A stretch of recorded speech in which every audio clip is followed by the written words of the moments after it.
The White House is now threatening to strip security clearances from 6 former Obama-era officials who have been highly critical of President Trump. Mola Lenghi's at the White House with more on what would be an unprecedented move.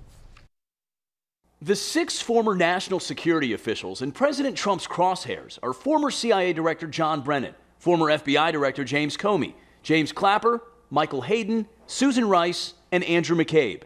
The president is exploring the mechanisms to remove security clearance because they've politicized and in some cases monetized their public service and security clearances. Brennan recently blasted President Trump's performance in his summit with Russian President Vladimir Putin. It's nothing short of treasonous. I think anyone who's calling basically the president treasonous, which would require the death penalty, is someone that is over the top and not showing the proper judgment to still have access to classified information. Former CIA directors and other top national security officials are typically allowed to keep their high-level security clearances for some period of time so they could advise their successors. Critics of the president say removing the clearances would set a bad precedent.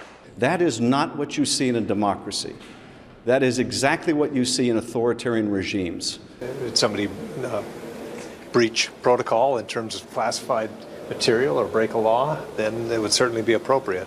If it's not, it certainly would look to be just a kind of political retribution. On CNN, former Director of National Intelligence James Clapper called it a threat to the First Amendment. Unswerving, uncompromising, complete loyalty to the president as a new criterion for having a clearance. That's a pretty chilling thing. Mola Lenghi, CBS News, the White House.